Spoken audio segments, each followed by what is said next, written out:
Golden Radio, donde sus protagonistas cuentan su historia. Una trayectoria de muchos años, creador de formatos, contenidos, talento y también profesor. J.M. Hidalgo, bienvenido al podcast. ¿Cómo estás? Bueno, muchas gracias. Lo de profesor no sé por qué tú lo dices. Si lo dices solamente por la radio o si lo dices también por... Yo estuve investigando y vamos a hablar de eso, que usted fue profesor de escuela. Sí, de colegio. Oye, de colegio. Wow, qué bien. ¿Cómo se siente? ¿Cómo está? Muy bien, muy bien. Contento de participar en este tipo de comunicación a través del podcast, que todavía no había tenido la oportunidad de participar, pero aquí estamos. Qué bien, qué bien. Primero, profesor, vamos a empezar por ahí. Hábleme de eso, porque yo me enteré hace poco, haciendo mi investigación sobre usted, algunas cosas. No tuve que investigar mucho, porque yo conozco su trayectoria bien. Cuénteme de eso de profesor. Eso fue antes de la radio, de entrar a la radio. Más o menos concomitantemente. Okay. Pero sí, fue un poquitito antes de la radio. Siendo yo estudiante del bachillerato, me solicitaron suplir a un profesor en el liceo secundario de Moca. Dimos nuestra primera clase ese día y luego después, al año siguiente, pues nos solicitaron ya como profesor oficial en el colegio 2 de Mayo. Okay. Y ahí pues impartí varias materias a diferentes cursos, desde ciencias naturales, pasando por historia, anatomía, hasta educación cívica. Ok. Menos matemática, porque ahí no. Ahí yo no voy para ningún lado. Ok. Pero ¿cómo se dio eso? O sea, esa es la vocación, obviamente, que tenía. Bueno, a mí sí. A mí me gusta la pedagogía, me gusta enseñar. Ok. Soy muy práctico en cuanto a que la gente entienda lo que uno está explicando o quiere explicar. Y quizás esa facilidad o ese interés nuestro en querer enseñar, pues nos llevó a eso. Evidentemente, el primer movimiento en el caso mío fue como trabajo. Okay. Es decir, lo que yo quería era trabajar y producir. Exacto. De ahí tuvimos la oportunidad de estudiar en un seminario, en Licey al Medio. Y estando en el seminario, pues también nos quedamos siendo profesor cuando ya entramos a la universidad. Ahí simplemente estuvimos dando parte de historia y también luego me quedé como profesor de introducción a la filosofía, porque soy muy amante de las ciencias sociales en todo el sentido de la palabra. Ok, muy bien. Me imagino que, no sé, lo de la locución viene por la educación, ¿no? Porque uno tiene que dirigirse a un auditorio, ¿no? De estudiantes, a un quórum de estudiantes. Esa facilidad de uno comunicarse contribuyó también el hecho de que a uno le dicen desde que uno ya comienza a cambiar la voz de jovencito. Ajá, ¿no? Sí. Tú tienes voz de locutor. Entonces uno se lo va creyendo. Okay. Uno se lo va creyendo y entonces uno busca la oportunidad de poder participar en algún medio, en radio. Yo comencé realmente con poesía coreada. Que usted declama. ¿O declamaba? Declamaba. En los últimos meses he estado haciendo algunos pininos de nuevo de declamación en un espectáculo que se hace en homenaje a Alberto Cortés. Okay. Pero entonces ahí con la parte de conducir algunos actos líricos en el colegio, luego eso de la poesía coreada, algo de teatro, y entonces nuestra inclinación a las ciencias sociales que nos llevó a estudiar Derecho, pues ya uno fue desarrollando la habilidad de poder conversar. Ya la radio fue una de las oportunidades que nos dieron en Santiago de los Caballeros. Uh-huh. Realizábamos un programa religioso y entonces el dueño de la estación le dijo al hijo que en ese momento iban a sacar la frecuencia modulada de la emisora, que era Radio Amistad en AM, pero iban a sacar la emisora en FM. Okay. Entonces ya yo tenía experiencia a través de Radio Santa María, de la misma estación de Moca, y entonces hicimos el proyecto de Amistad FM, que fue de música americana, y entonces ahí comenzó la locución, y comenzamos entonces también a grabar las promociones de las películas que se pasaban en el Cine Doble Santiago. Okay. Es decir, yo hacía allá en Santiago para la radio lo que Teo Veras hacía aquí para las grandes distribuidoras de películas. Ok, es una coincidencia interesante. Claro. Pero para ser locutor, tuvo tiempo de hacer la preparación que hacemos mucho, que estudiamos locución o que estudiamos comunicación. O eso fue, como usted bien explica, una oportunidad que llegó de una manera fortuita y simplemente se enamoró por ahí de la comunicación. Fue algo empírico. Sí, yo nunca he estudiado locución. Ok. Lo que sí me nutría de ver de medios de comunicación con locutores profesionales, experimentados. Yo era un asiduo oyente de las emisoras de onda corta. Ok. Y entonces ahí uno se alimenta de muchos locutores buenos y de emisoras también de República Dominicana. Fue algo espontáneo, no tuvimos la oportunidad. Ya luego, más adelante, sí hicimos estudios de periodismo, de antropología, ciencias sociales y todo eso. Pero la parte de la locución es algo empírico, natural. Ok. Y usted dirigió rápido. O sea, uno pasa por unos filtros primero, que uno agota unos turnos. A muchos les pasa que trabajan en la madrugada y que hasta duermen en la emisora. Pero usted no pasó por eso. No. Por suerte. Pero sí estaba en disposición de hacerlo. Ok.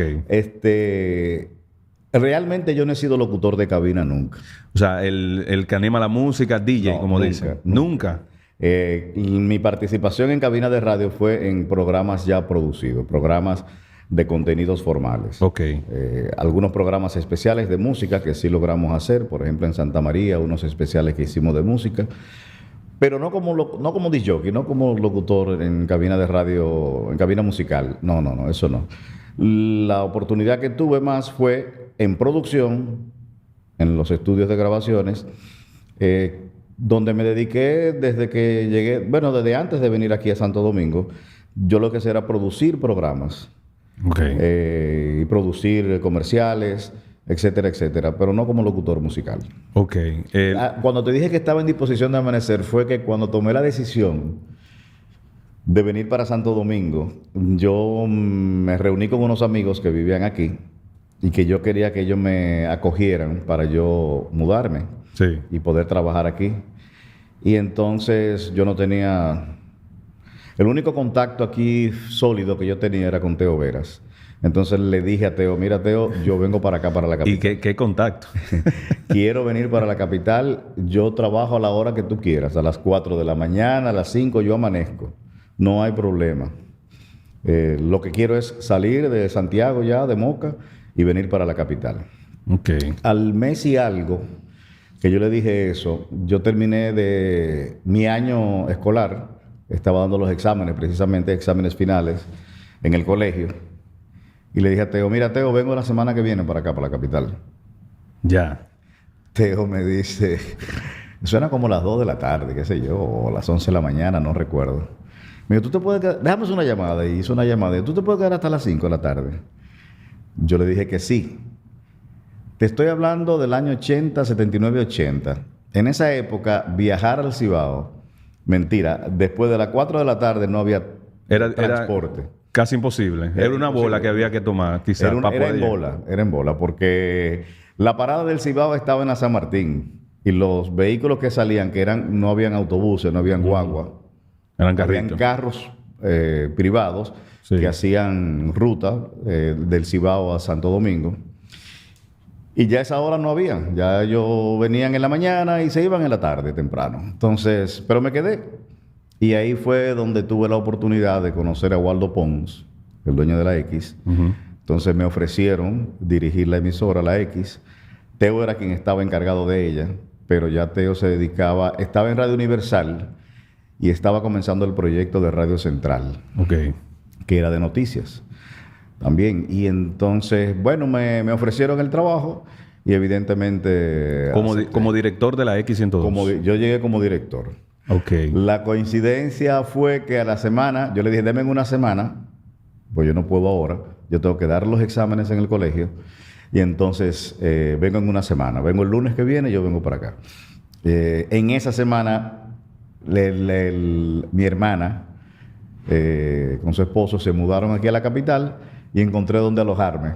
Ok. Y encontré también la oportunidad de dirigir la emisora. Ok. Y la X102 siempre fue una radio de pop rock norteamericano. Música anglo, ¿verdad que sí? No tengo que hablar de modestia aparte. Con toda franqueza y sinceridad y autoridad, fue la número 1 de la música rock en la década de los 80 hasta principios de los 90. Ok. Usted viene desde el Cibao aficionado y fan de la música Sí. rock, ¿verdad que sí? Sí, Porque para dirigir esa radio había que allá- saber. No, ya yo te dije que ahorita habíamos iniciado el proyecto de Amistad FM, Ok. que era de rock. Ok.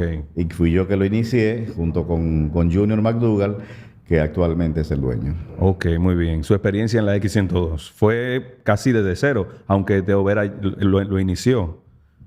Teovera me entregó la emisora. Ya con el nombre. Sí, ya, ok. ya. No, la emisora en ese momento estaba dedicada más a la música disco. Ok. Entonces yo lo fui convirtiendo en una emisora de rock.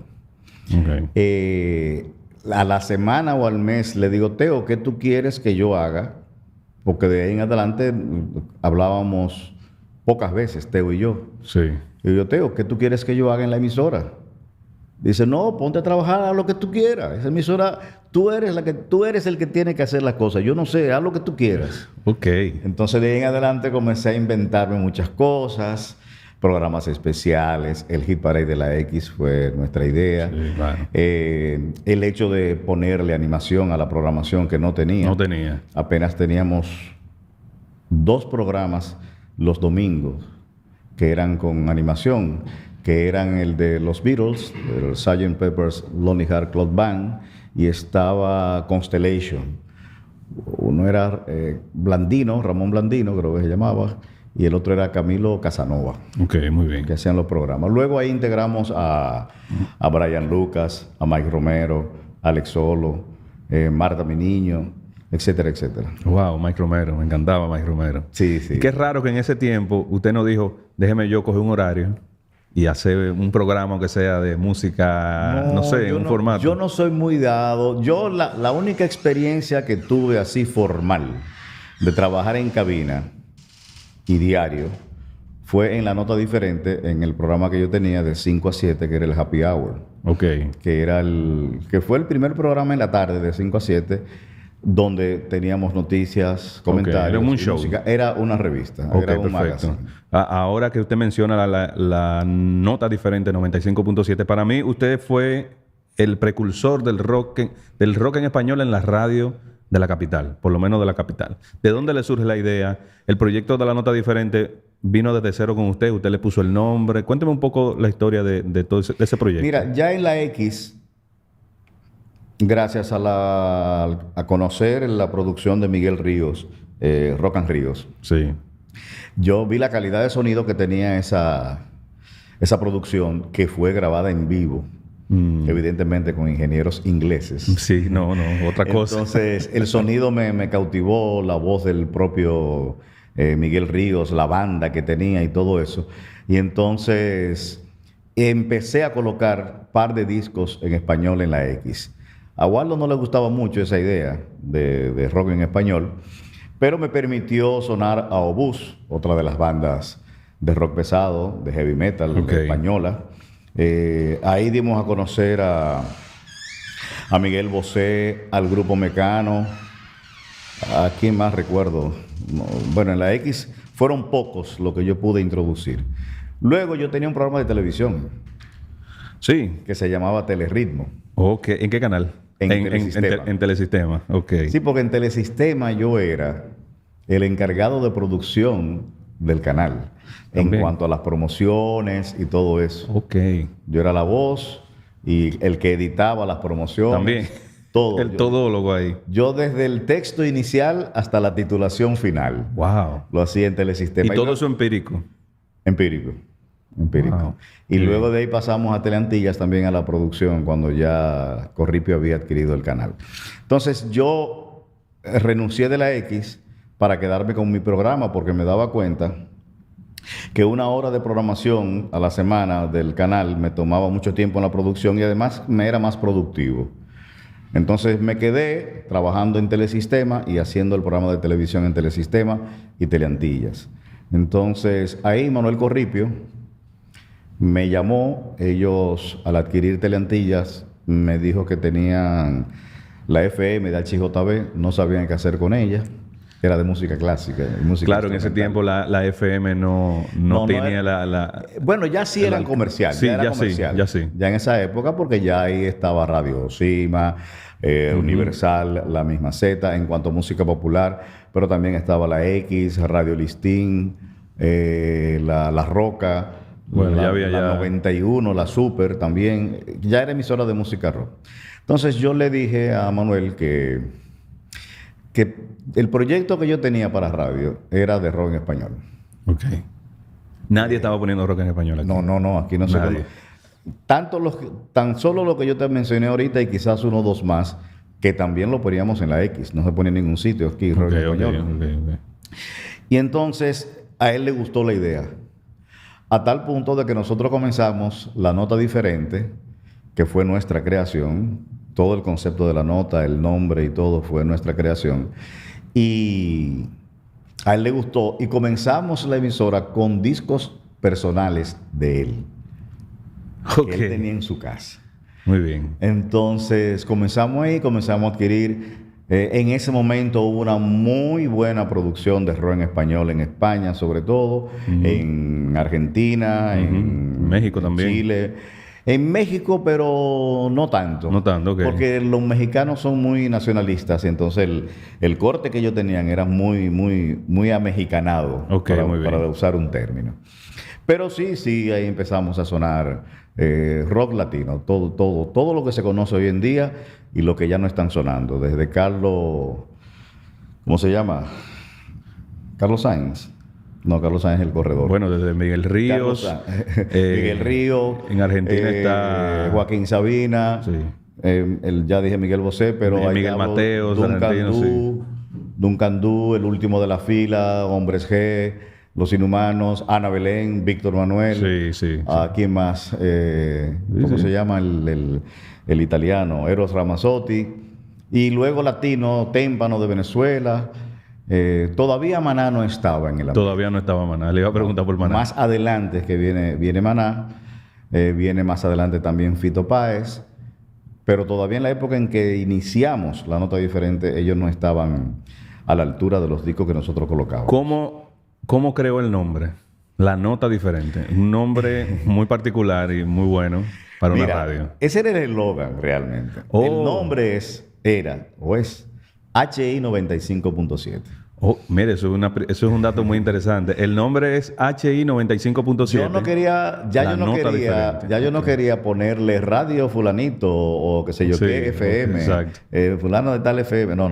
Entonces, que yo recurrí a la HI. HI son las siglas que identifican los medios de comunicación Sí. de República Dominicana, que viene como abreviación de la palabra hispaniola. Exacto. Por ejemplo, en Haití, como fue primera república que nosotros, independiente, la sigla de Haití es solamente la H. Ok. La de nosotros es HI. Ok. Porque somos de la misma isla hispaniola, ¿no?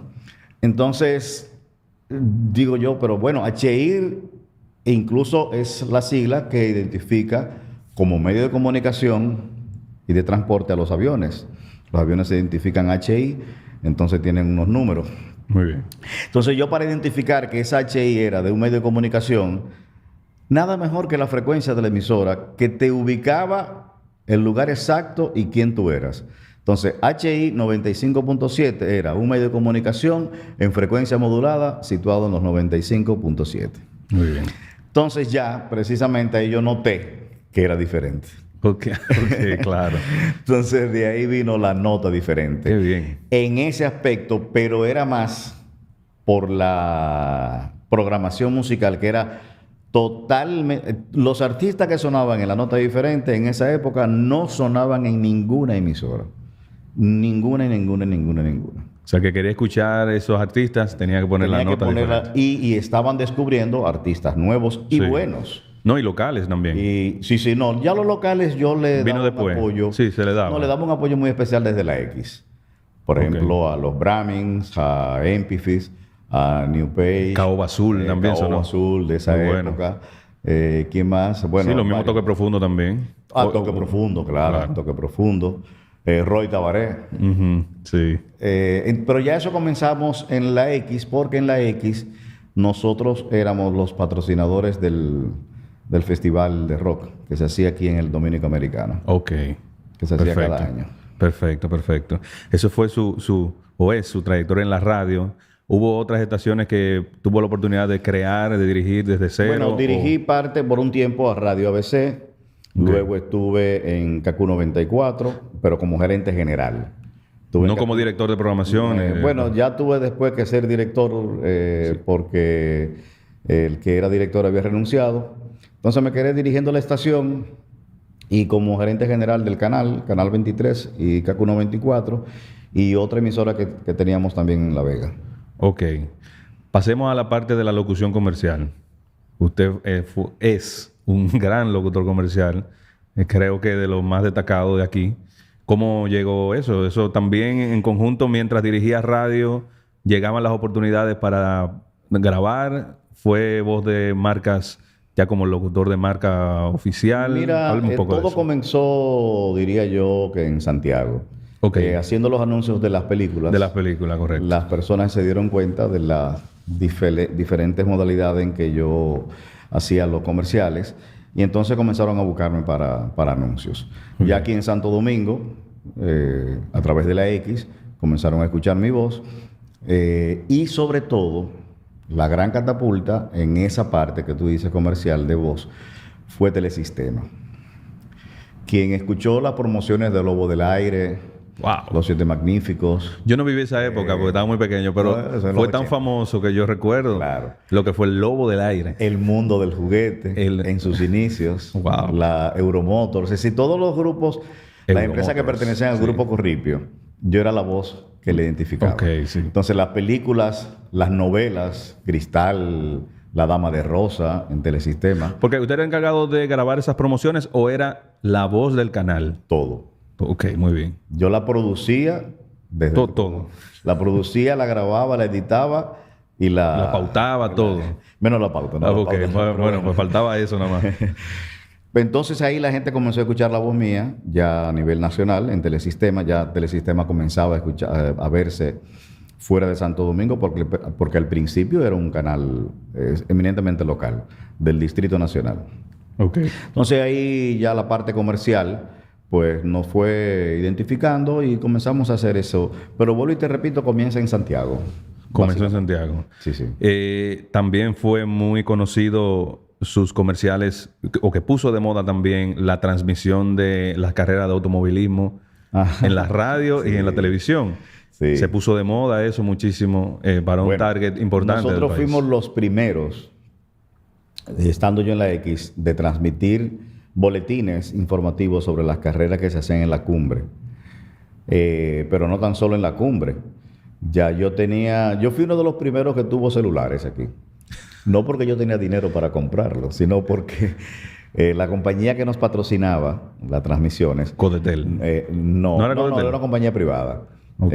Celco, básicamente Celco. Ok. Entonces, él nos dio un celular y nosotros transmitíamos desde la cumbre. Y entonces se nos ocurrió también asistir a los diferentes autódromos donde los pilotos dominicanos participaban.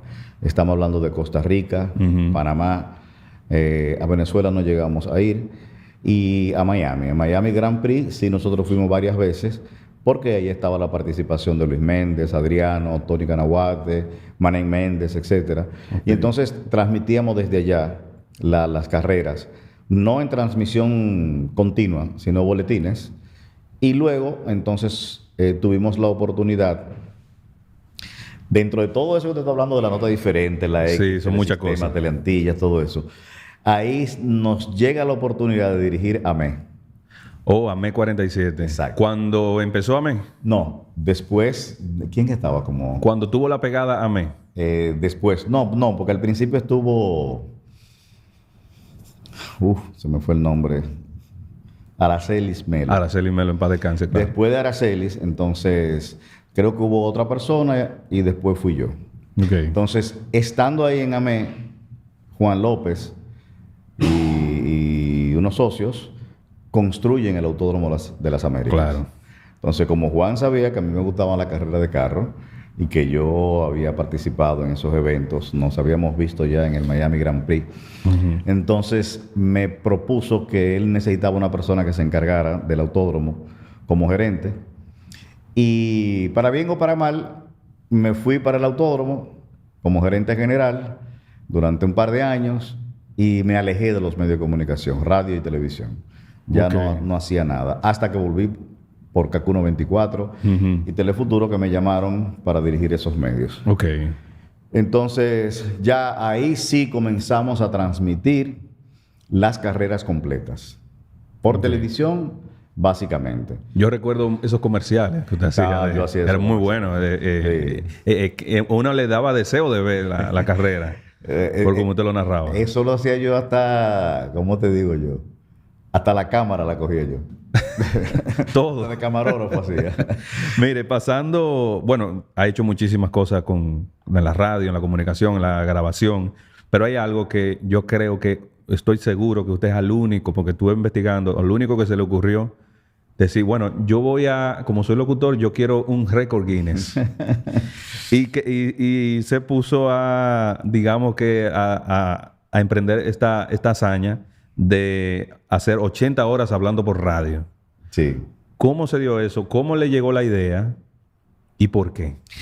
Mira, estando yo en Moca, recuerdo que aquí se hicieron unos maratones de permanencia en una cabina de radio. Ok.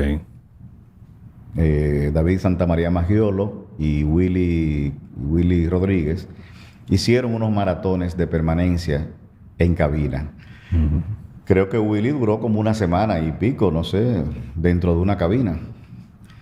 Pero que yo no le encontré sentido. Es decir, es como que yo me meta acá en este salón donde estemos y dure 5 días sin salir.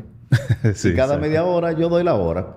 Exacto. No tiene sentido. Exacto. Hay gente que dura 30 años en una cárcel. Exacto. Durar una semana en una No, cabina. y sobreviven tenía bien, sentido. no le pasa nada. Entonces era otro el que ponía la música y él cada media hora decía, estamos en esto, bla, bla, bla, que yo qué, dame la hora, y continuaba la música. Y ya de ahí Claro. para adelante él hacía lo que él quería. Claro. Entonces yo dije que eso no tenía sentido. Que lo interesante era hacer esas horas, la cantidad de horas que fuesen, sin parar. En principio yo pensé en 8 horas. ¿Por qué? Porque 8 horas son las 8 horas de trabajo de una persona. Cónchale, y uno piensa 8 horas hablando, es mucho. Ujú. Luego pensé en 16, en el doble, y pensé en 24 horas, un día entero hablando. Hasta que tuve la oportunidad de prepararme. Entonces, cuando me fui preparando, yo en Radio Cadena Comercial pedí la autorización para yo leer noticias en Notitiempo, Ujú. que era como un entrenamiento para mí. Claro. Yo nunca fui lector de noticias, Ok. pero me metí en eso. Ok. Y entonces yo le pedí un área para yo producir todo lo que yo iba a decir. Entonces me dieron un salón para yo producir todo eso. Entonces un día hice un invento. Yo me fui, si mal no recuerdo, creo que fue un lunes en la mañana a leer noticias. Me quedé trabajando en el estudio. A las 12 del día volví a la transmisión de noticias hasta la 1. Volví a trabajar en la oficina. A las 6 de la tarde, creo que era la segunda emisión, o a las 5:30 de noticias, hasta las 6 o 7 de la noche. Pero esa noche me quedé amaneciendo. Entonces Wow. me quedé amaneciendo en la oficina leyendo en voz alta. Ok. Bueno, ya pasaron, cuando llego al otro día a leer noticias en vivo, en Radio Cadena Comercial, en Notitiempo, ya yo había cumplido 24 horas. Y me quedé ahí. Ok. Hice lo mismo, leí noticias en la mañana, me quedé en la oficina, leí noticias al mediodía, me quedé en la oficina y leí noticias en la tarde. Amanecí en la oficina hasta el tercer día. Ya yo iba por 48 horas. Claro. Digo, no, pero espérate. Yo puedo hacer puedo esto. durar muchísimo más. Entonces se me ocurrió utilizar aquello de la vuelta al mundo en 80 días Ujú. y entonces 80 horas hablando. Ok. Que eso fue en el 2004, ¿no? 2003. 2003, finales del 2003 en Sol FM. en Sol FM, que al final, recuerdo, yo comencé un viernes a las 7 de la mañana, terminé un lunes a las 3 de la tarde. Wow. Entonces, cuando terminé, bueno, todas las emisoras, por ejemplo, del Grupo López y una gran cantidad de emisoras del país, todas se pusieron en cadena. Con Sol FM. Ahora, ¿cómo se prepara a nivel físico una persona que va a hacer esta hazaña de durar 80 horas hablando por radio? No. Debe haber una preparación física, Ser saludable, no. Yo caminaba en el mirador, vivo cerca del mirador, me pasaba el día entero caminando al principio, me daba algunos masajes, leía. Mi mayor preocupación era qué podía pasar con la voz Claro. si yo me quedaba afónico. Ahí fracasaba el proyecto, aunque yo Inmediatamente. tuviese todo el ánimo del mundo. Inmediatamente, Entonces, claro. esa era la incertidumbre. Yo le pregunté a varios doctores otorrinos, ven acá, ¿qué tiempo puede durar una persona hablando? Ellos nunca supieron decirme porque no tenían ese registro de una persona hablando. Y ahí sí era el temor mío de yo durar las horas que yo quería hablando. El contenido fue un reto, preparar todo el contenido porque no fue improvisado, fue realmente organizado todo. Yo hice 80 guiones. Cada hora tenía un guión preestablecido de lo que yo iba a hacer. ¿Cuál era el contenido que tenía cada hora? Tenía desde noticias, poemas, cuentos, parte de la Biblia, lectura de libros completos, de todo. Datos científicos, datos curiosos, chistes. Okay. En la noche, en la madrugada, yo tenía que hacer chistes para uno votar. Habían unos chistes colorados. Ajá, muy bien. Pero en horas tardes de la madrugada. Exacto. Y tuve que quitarlo. Ok. Porque yo tenía una cuñada que falleció hace poco, que era monja. Entonces en el colegio, en el convento donde yo estaba, en el colegio, mejor dicho, las monjas me estaban escuchando. No, eso era terrible. Entonces yo tuve que retirar los chistes y cambiar la historia. Entonces, mientras estaba... Habían personas de Guinness aquí, ¿no? Chequeando. Guinness no se compromete a eso. Guinness más se fía en el reconocimiento público a través de la prensa, lo que se publica, lo que se dice. Ellos sí tienen la potestad de mandar a una persona, pero no la obligación. Ok. No la obligación. Entonces, ¿logró el premio Guinness? ¿Ellos lo reconocieron? Claro que sí. Lo único que no lo publicaron. Ellos se reservan el derecho a la publicación. Ok, muy bien. Si tú coges un libro de Guinness, te darás cuenta que la mayoría de los récords son europeos y una buena parte son ingleses. Porque es una compañía privada, eso no es una institución pública. Ok. Vamos a estar claros en eso. Claro. Eso es una persona una editora que se dedicó a recoger datos curiosos, en principio. Era de la cervecería de Guinness. Ok, sí. Sí, la historia de Guinness comienza en que ellos hacían unos volanticos y publicaban en algunos periódicos algunos datos curiosos de Guinness. No eran récord todavía. Okay. Sí, un récord era, una persona más grande, de gran estatura, o lo que fuera grande, algo que fuera sensacional. Entonces después hicieron los récords Guinness. Eso era como publicidad que ellos lo hacían. Entonces después una editora le compró a ellos el derecho del nombre de récord Guinness, y es una editora independiente que ya no tiene que ver nada con la cerveza, que ahora es la que hace el libro. Ok. Sí lo reconocieron, pero incluso te dan un número donde te dice que está reconocido, pero no lo publicaron, para ser honesto. En ese proceso de las 80 horas, ¿cómo era? ¿En qué tiempo tenía para descansar? ¿Cómo era el asunto? La mecánica yo tenía para poder... 7 minutos de descanso por hora. Solamente 7 minutos. Pero yo no lo podía acumular. O por lo menos yo tomé la decisión de no acumularlo. Ok. Cuando aquí se estuvo haciendo el récord cantando, acumulaban los minutos. Creo que tenían 10 minutos, más que yo. Tenían 10 minutos y entonces acumulaba 2 horas y eran 20 minutos de descanso. Yo no. Si yo duraba 2 horas hablando, ya yo perdía los 7 minutos de la primera hora. Me podía ganar los otros 7 de la segunda hora. De la que viene, claro.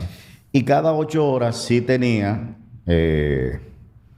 20 minutos. Creo que eran 20 minutos, media hora, no me recuerdo, de descanso, porque en ese tiempo, cada 8 horas, ellos me hacían examen de sangre.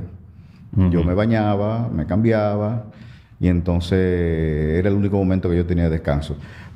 La prueba de sangre era para ver cómo estaba mi salud y de que yo no estuviese tomando ningún tipo de sustancia prohibida. Sí, que le mantuviera despierto. Exacto. Y a nivel físico, ¿qué pudo afectar eso de repente?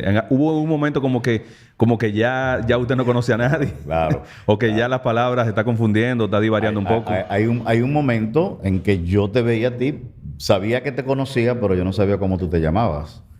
Yo lo veía a las personas que me visitaban en cabina, que como muestra y testimonio de lo que hicimos, pues la cabina estuvo abierta las 24 horas del día.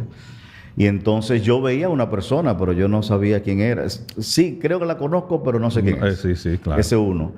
Y otro era que en momentos determinados yo acababa de leer algo, un poema, una noticia, un artículo de opinión o lo que fuera, y cuando yo terminaba, yo no recordaba absolutamente nada de lo que había leído. Wow. Y le preguntaba entonces a los que estaban en cabina que si yo había leído bien. Me dice, sí, tú leíste bien, seguro, porque yo no sé lo que leí. No, una cosa, borrado claro, totalmente. Claro. Eso es porque que la sangre se te desaparece del cerebro. Sí, totalmente.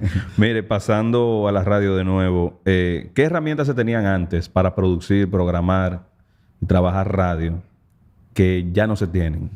O un grabador de reel y un gilet. Un gilet, o sea, una navaja. Una navaja. Literalmente, o sea, porque la edición era física. Era una navaja, sí, era física. Un reel, una cinta que yo incluso las tengo en mi casa, esas cintas. El que tenga un grabador de reel que me lo pueda prestar. Para reproducir, contacto sí. conmigo, para entonces digitalizarlo. Un reel, un plato, porque todavía no existían los discos compactos, ni las computadoras, ni nada de eso. Exacto. Es decir, editar era cortar una cinta y pegarla. Eso era lo que había. Okay. Evidentemente había mezclas de un canal a otro, eso sí, se podía hacer, pero que eso era en estudios ya más sofisticados. Uno jugaba con los dos canales estéreo del grabador de reel de vez en cuando, pero no era suficiente. No es como ahora que tú puedes tener 20 canales y tú pones las voces de una u otra manera. Claro. Las ecualizaciones eran una consola, tú tenías que ecualizar tu voz tú mismo.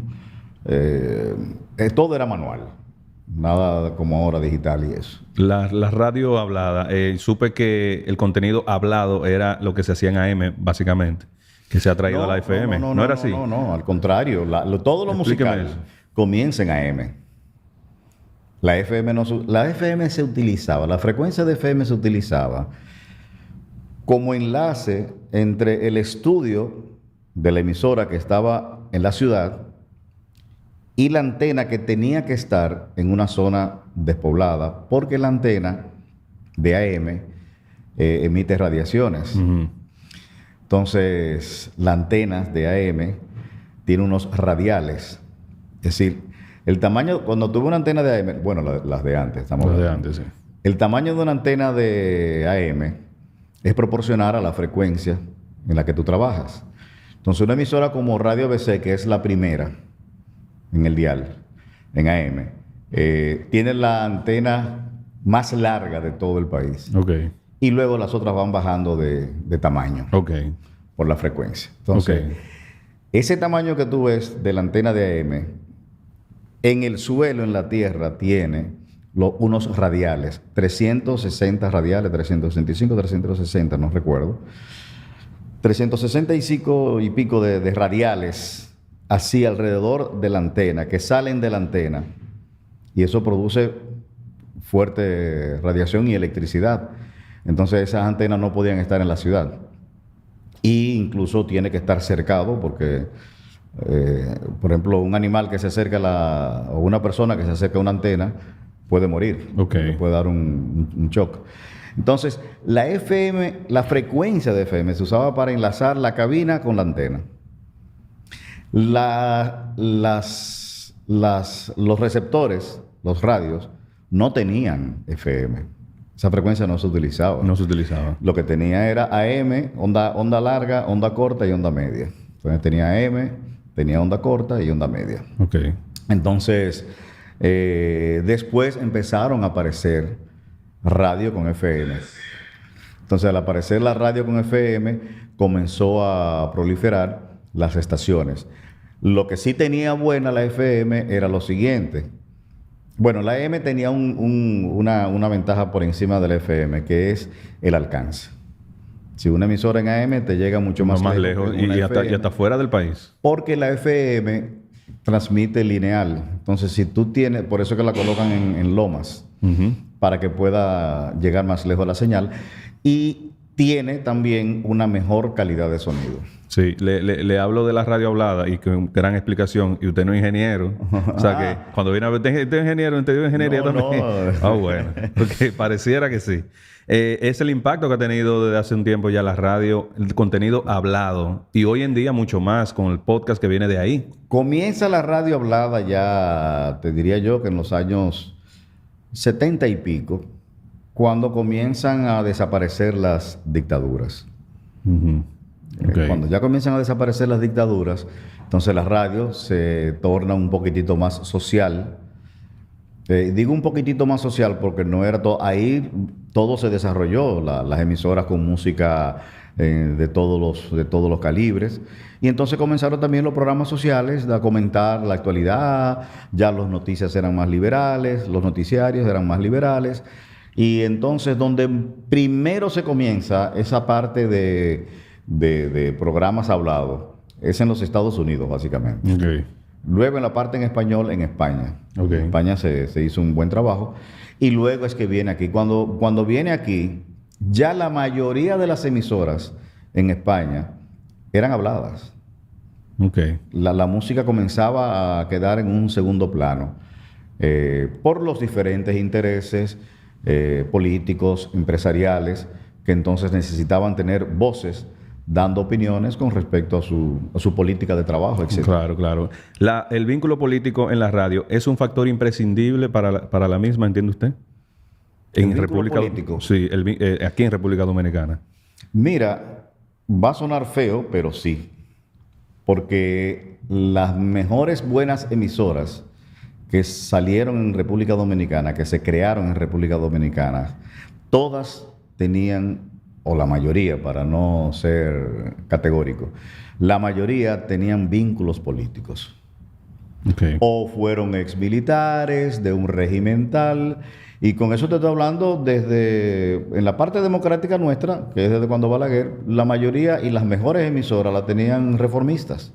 Y luego fue pasando así con el PRD y luego fue pasando con el otro. Lamentablemente sí, pero no necesariamente. ¿Y por qué lamentable? No necesariamente. Porque eso condiciona precisamente a que el contenido sea un poquito alienante, intereses ya que no son objetivos, y eso pues determina algún comportamiento en la población. Ok. Lo condiciona, mejor dicho. La aglomeración de medios, ¿está de acuerdo con ella en qué beneficia o daña el medio de la radio? Eso depende de quién la tenga. Okay. No está mal. Pero está bien que una persona tenga 15 emisoras, por ejemplo, 10 estaciones de radio, y que en la capital, por ejemplo, o en una región X, solo 3 personas tengan todos los medios radiales. Bueno, mira, en un estado democrático... Te compliqué opines con libertad, no me preocupes. No. Porque, bueno, y te repito, depende de quién la tenga. Okay. Si el que sabe de radio tiene 20 emisoras y lo hace bien y da oportunidades, bueno. Perfecto, estamos de acuerdo. El que tiene una, tiene menos posibilidades de salir adelante. A nivel comercial, claro. Una cuestión comercial, una cuestión de marketing, una cuestión de mercadeo. Ya las emisoras de radio no se mantienen con un anuncito, tiene que tener una... Entonces ya eso es una cuestión de mercadeo que viene ahí y una cuestión de costo. Costo en cuanto a la producción de una emisora de radio y la ventaja de yo poder negociar con una publicitaria 10 medios en vez de uno. ¿Nunca tuvo la oportunidad de adquirir una radio? En el tiempo aquel que, bueno, era más económico obtener una estación de radio. Hoy en día Mira, es muy difícil. La quise tener. Realmente nosotros tuvimos una. Sí. ¿Cuál fue esa? Fue rentada. Ok. Radio Horizonte en Moca. Esa estaba en el garaje de mi casa. Oh, sí, en el garaje. Sí. Se la habíamos rentado a Nicolás Grullón Alba de La Vega. Él la tenía en el Santo Cerro y nosotros la alquilamos, un compadre mío y yo, y la pusimos en mi casa. Y duramos 1 año y pico, 2 años con ella y nos fue muy bien en ese sentido. Pero para comprarla, nosotros éramos jovencitos. Te estamos hablando, yo te estoy hablando ahí en esa época de los 70 y finales de los 70. Okay. Es decir, entonces cuando nos proponen a nosotros comprar la emisora, nos la estaban vendiendo en 50,000 pesos. Wow. Mi papá y el papá de mi compadre tenían el dinero, pero ellos decían que a nosotros nos estaban engañando. Nosotros, vuelvo y te repito, en los años 78, 79 por ahí, yo lo que tenía era 20 años. Entonces era un jovencito. En esa época era difícil. Entonces, bueno, no pudimos comprar la estación en 50,000 pesos. 50,000 pesos. Al año, al año después que se la devolvimos a su propietario, él la vendió como en 150,000 pesos. Y cuando usted supo... Como a los 3 o 4 años, la emisora cambió de mano, de propietario, y creo que la compraron como por 10 millones de pesos. Wow. La última venta que se hizo de esa frecuencia, que, bueno, el que la compró fue, el último propietario ahora es José Esteban. Creo que la compró, no sé, fue en 50, no me recuerdo en cuántos millones de pesos. FM. Sí, FM, era FM. Ok, bueno, no le duele. Ya no le lamenté Claro. a eso. No, ya no lo Pero imagínate, pero bueno. Bueno. Usted fue director de espectáculos públicos y radiofonía. Se hicieron grandes esfuerzos porque las cosas funcionaran ahí. Le llovían muchísimo las críticas porque yo sé muy bien de personas que trabajaron con usted que no habían los recursos para hacer el trabajo que se debía hacer. ¿Cómo usted vivió ese proceso de su gestión? Que fue como de... ¿Cuánto tiempo? Duramos 8 o 9 años. 8 o 9 años fue entre el gobierno de Leonel y Danilo, ¿no? Y Danilo, exactamente. Mira, yo me siento satisfecho porque lo que nosotros hicimos una muy buena jornada en todo el país de exámenes de locución que se habían dejado de hacer. Y modestia aparte, aunque todavía la crítica o la imagen que se tiene, la percepción que se tiene de que debió hacerse muchas cosas más. Nosotros hicimos muchas cosas y realmente la radio se adecentó. Que hubiesen cierto escándalo en un momento determinado, pero nosotros actuábamos. A tal punto de que tuvimos que suspender a varios comunicadores. Y las suspensiones que nosotros realizamos, nunca la echamos para atrás. Incluso fuimos una vez, pues, demandados y nosotros ganamos la demanda cuando suspendimos un comunicador. Y nos sentimos bien, independientemente de la apreciación que puedan, de las opiniones que puedan dar algunas personas. Creo que hicimos un buen trabajo. ¿Y tiene sentido hoy en día tener una comisión que regule los contenidos en la radio a nivel de prohibición? En la era digital, por ejemplo, que si la música se está escuchando más por las plataformas digitales, la prohíben la radio a toquicha, por ejemplo, y la gente la está consumiendo en Spotify, en YouTube. ¿Hay manera de también regular lo digital? Mira, en principio, vamos a lo primero. Sí. Sí, una institución como la Comisión de Espectáculos Públicos siempre será necesaria, aunque le cambien el nombre. Ok. Que deba de adaptarse a los momentos actuales, sí, también es necesario. Hay que hacerlo. Pero nunca dejar de existir. Ok. Es decir, en los Estados Unidos, que nosotros nos creemos que son liberales y que ya se permite todo, no es verdad. Yo creo que ya se permiten menos cosas que aquí. No es verdad. De verdad. Allá usted no ve en el día un chorrito de sangre en una pantalla. Ok. Eso está limitado a un horario y a ciertos horarios y a ciertas estaciones e incluso contenidos que lo dicen allá que son adaptados para la televisión, de muchas películas de cine. Okay. Ahora bien, los medios de esas son regulaciones que se hacen para los medios de comunicación masivos o abiertos, es decir, la radio y la televisión. No así el cable, y aún el cable tiene sus limitaciones en Estados Unidos, pero mucho menos el acceso a las redes sociales, al Internet y todo eso. ¿Por qué? Porque el Internet es una opción que tú pagas para tenerla. Entonces, eso no se puede controlar. Tú tienes ya la obligación de controlar el contenido de lo que tú vas a ver o de lo que vayan a ver las personas que tienen ese servicio del cable en tu casa. Pero un canal abierto, una emisora de radio de AM, de FM, onda corta o televisión, HF o UHF, ya eso es abierto. Si ya después que tú tienes el televisor, Ya tú tienes todos los canales a tu disposición. Ok. Pero para tú ver un programa de cable, tú tienes que contratar una compañía de cable. Claro. O si vas a ver algo en tu computador, tienes que tener un internet y tienes que pagarlo a una compañía privada. Por lo tanto, es difícil. Pero no es que no se pueda. Sí, eso le iba a decir. O sea, la comisión no podría, por ejemplo, con YouTube, hacer algún tipo de reclamación. Mira, se está viralizando un contenido que está dañando a los niños. Esto- Habría que cambiar los estatutos. Es Ok. decir, el reglamento que rige la comisión, que pueda tener esa potestad de poderle exigir a YouTube, por ejemplo, en la zona de República Dominicana, ese disco está prohibido por las leyes dominicanas. Por lo tanto, no puede sonar aquí. Ok. Y sí lo pueden limitar. ¿Y se hicieron esfuerzos por cambiar los estatutos en su gestión? Sí, ¿Hubo propuestas de todo eso? Nos reunimos Y fue imposible. como 10 veces o más con senadores, miembros de Comisión de la Comunicación allá, y tratamos el tema y sí, vamos a trabajar en eso. Es más, nosotros nos llegamos a reunir con el ministro de la Presidencia en aquel entonces para tratar el tema, con el ministro de Interior y Policía también, pero la política lo arropaba todo. Wow. ¿Y por qué la negligencia de ellos de no hacer caso? Porque no tienen interés. Es decir, a ellos no, en eso ellos no ven ningún beneficio político. Exacto. Ya eso es todo. Eso es como decía, supuestamente que Balaguer decía, no, hay que hacer cosas que se vean Claro. para que eso sirva de campaña. Bueno, no tanto así con ese... Bueno, no pero sé. sí, pero es lógico también. Hay que hacer las cosas para que las cosas sean apreciadas por el público. Ok. De no estar en la radio, ¿qué otra cosa le hubiese gustado dedicarse? Sé que estudió Derecho. ¿Lo ejerció en algún momento? No. No lo ejerció. No. ¿Lo hubiese ejercido de repente si no se hubiese dedicado a la comunicación? Quizá lo hubiese ejercido, me hubiese muerto de hambre, porque a mí lo que me gusta es el derecho penal. Ok. Entonces, aquí los asesinos son pobres. Sí, los asesinos son, lamentablemente... Digo, ya no. Ya hay muchos yo no. asesinos de cuello Bueno, blanco. sí, es verdad.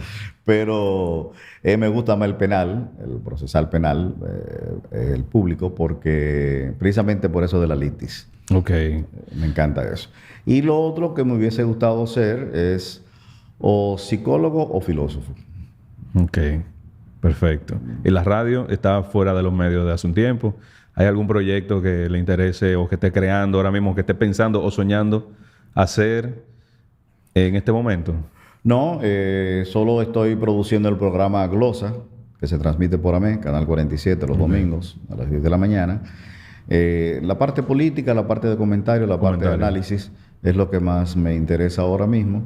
En la parte musical me han sugerido que haga un programa de música, pero no sé, que ya la música la gente la decide escuchar cuando quiere y lo que quiere, a través de las redes. ¿No le ha llamado la atención incursionar en lo digital? El podcast y todo eso. Usted puede ser un gran podcaster, de verdad que sí. Yo pienso que sí. Eso también me lo han sugerido. ¿Es verdad? Quizás no estoy totalmente convencido y por eso no me he puesto en eso. Pero me lo han sugerido. Ok. Habría que ver que... Porque le tengo miedo a hacer algo... Yo soy muy cobarde. Sí, aunque soy muy innovador. Es que ha hecho muchas cosas, sí. Lo que pasa es que cuando yo voy a hacer algo, tengo que estar convencido y tengo que hacerlo bien. Es decir, yo no voy a inventar. El día que yo decida que voy a hacer una cosa es porque ya yo la he pensado, la he madurado y estoy seguro para dónde voy. Sí, exacto. Entonces quizá me falta esa madurez aún los años que tengo. Ok. JM, muchísimas gracias de verdad por la oportunidad, de su tiempo, desde que lo llamé, dispuesto. Sí, bien. Y aquí estamos grabando este podcast histórico. Ya buscaré la asesoría tuya para... No, a la orden, claro que sí, claro que sí. Gracias de verdad. No, gracias por la invitación y yo espero que por lo menos nuestra experiencia le pueda servir a alguien en estos momentos. Seguro que sí. Gracias. Muchas gracias.